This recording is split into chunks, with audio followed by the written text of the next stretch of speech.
चलिए आज हम लोग जो है ना इस छोटा सा प्रयास को और आगे बढ़ाते हैं। आज हम आप लोगों को सौर मंडल का दर्शन करवाते हैं। घूमते हैं अपने सौर मंडल में। जानते हैं हमारे सौर मंडल का मुखिया सूर्य है ना। और सूर्य के चारों तरफ 8 ग्रह चक्कर लगा रहे हैं, है ना।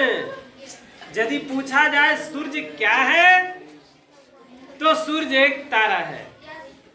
उसके चारों तरफ चक्कर लगाने वाले जब हम लोग छोटे थे ना तो 9 ग्रह पड़े थे। उन 9 ग्रहों में क्या किया गया ना, 24 अगस्त 2006 को एक बैठक बुलाई गई अंतर्राष्ट्रीय खगोलविदों की, और उनको ग्रह की श्रेणी से बाहर कर दिया गया। जो सबसे लास्ट में थे प्लूटो, है ना। तो जब प्लूटो 2006 में बाहर हो गए तो अब बचे कितने ग्रह? 8 ग्रह। चलिए इन 8 ग्रहों के बारे में बारी बारी से समझते हैं। सबसे पहली बात देखते हैं हम कि सूर्य से दूरी के अनुसार ग्रहों की बात करते हैं। तो सूर्य के सबसे पास में जो ग्रह है वह है बुध। उसके बाद शुक्र, तब हमारी पृथ्वी की बारी आती है।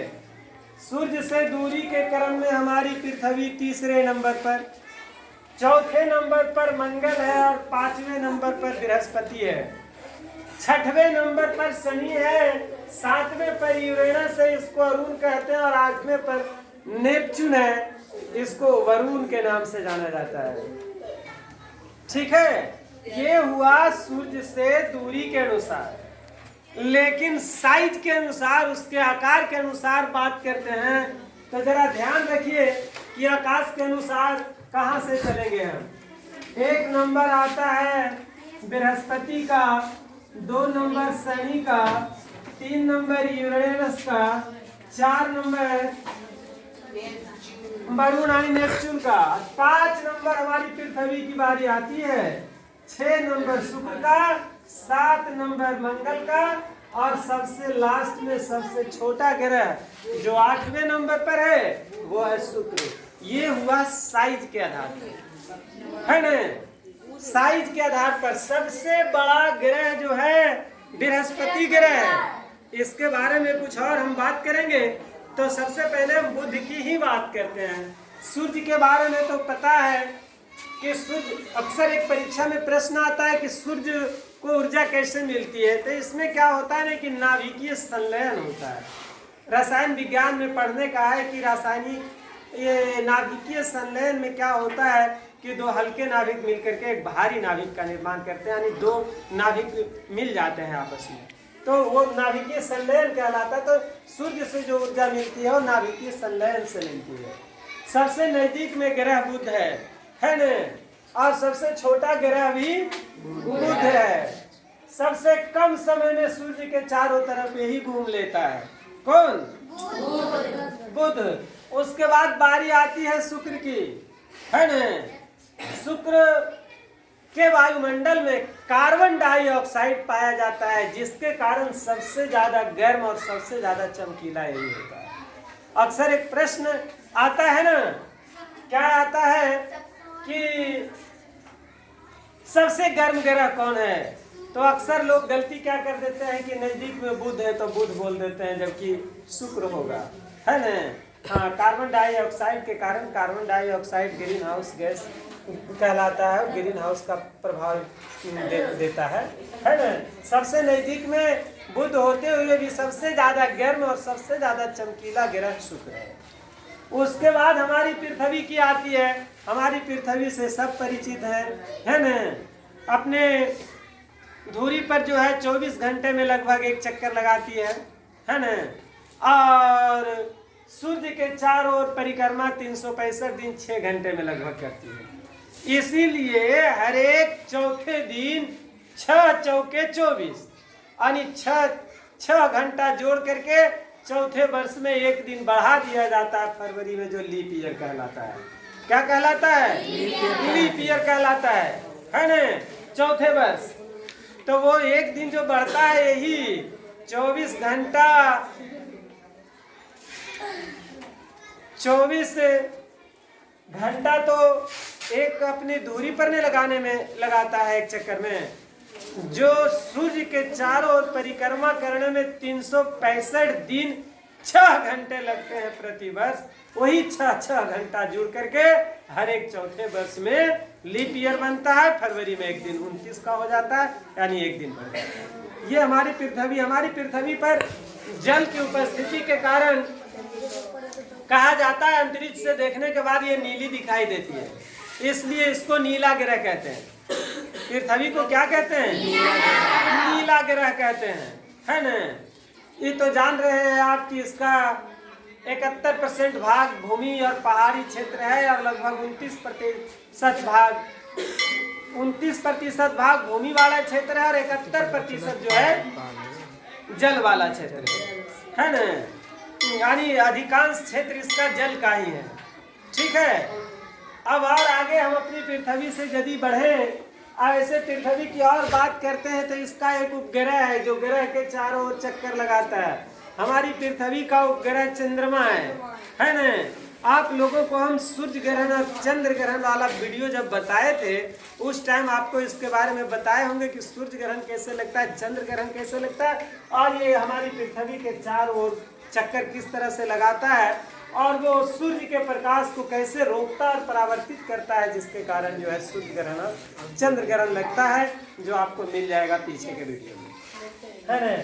मंगल ग्रह की बात करते हैं तो मंगल ग्रह जो है हमारी पृथ्वी के बाद 4 नंबर पर आता है सूर्य से दूरी के क्रम में, है ना। इसकी भूमि लगभग लाल दिखाई देती है। कहा जाता है ना कि इसमें आयरन ऑक्साइड पाया जाता है, जिसके कारण इसकी भूमि लाल दिखाई देती है।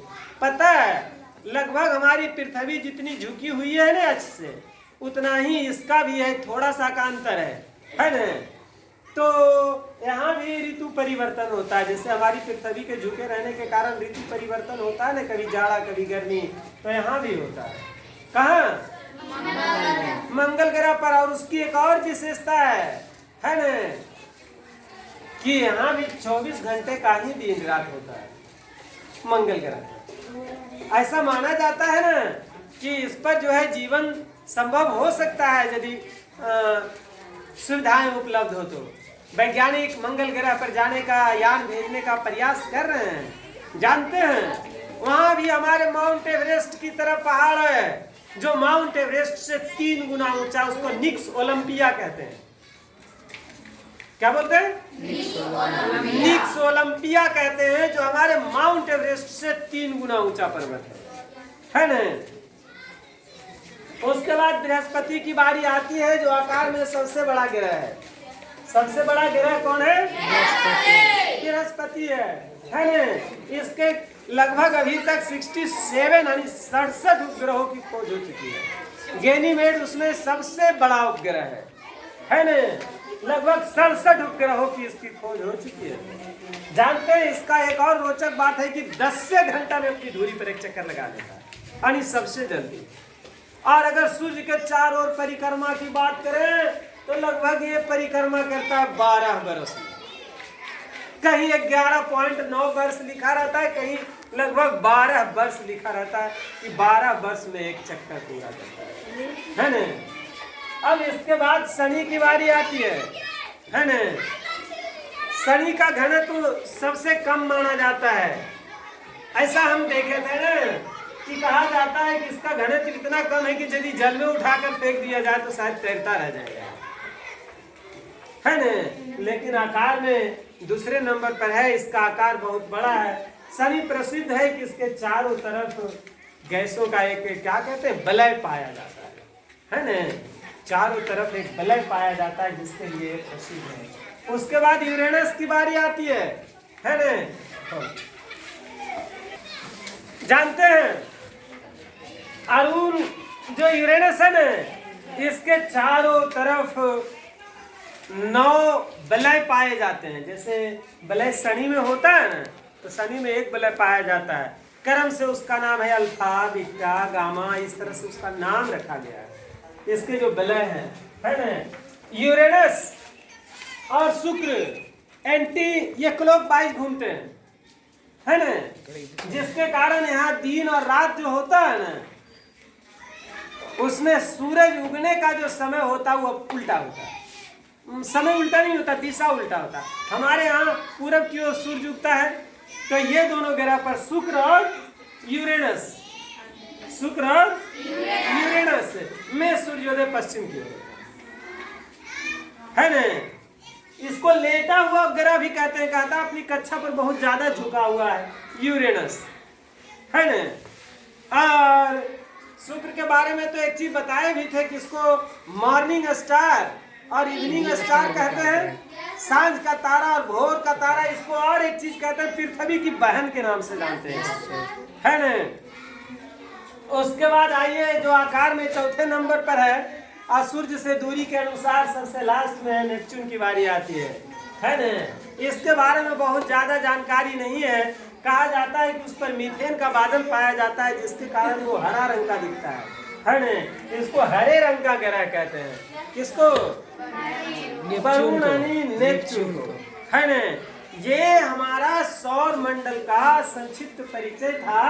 इसको यदि ध्यान में रखा जाए तो फिर हम प्रश्नों को हल कर सकते हैं।